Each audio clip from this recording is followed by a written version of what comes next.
Welcome to Penrose Learning, where we make understanding easy. You start by confirming the Gosund model and that your router is set to 4 GHz because these switches won't join 5 GHz networks. This avoids wasted attempts. Next, turn off power at the breaker and remove the old switch, safety first. Once the switch is exposed, match and tighten live, load, and neutral wires to the Gosund terminals. Make sure connections are snug, then restore power briefly to check the device boots before proceeding to app setup. You now open the Gosund or Tuya app and sign in because the cloud account links your device to voice assistants later.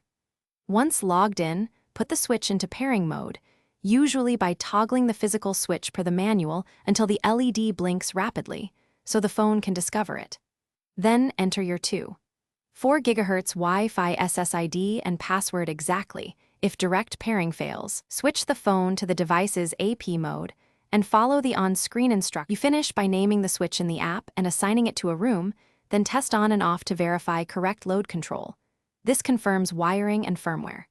Next, link the account to Alexa or Google through the skill or use Tuya integration for Home Assistant because that enables voice and automation.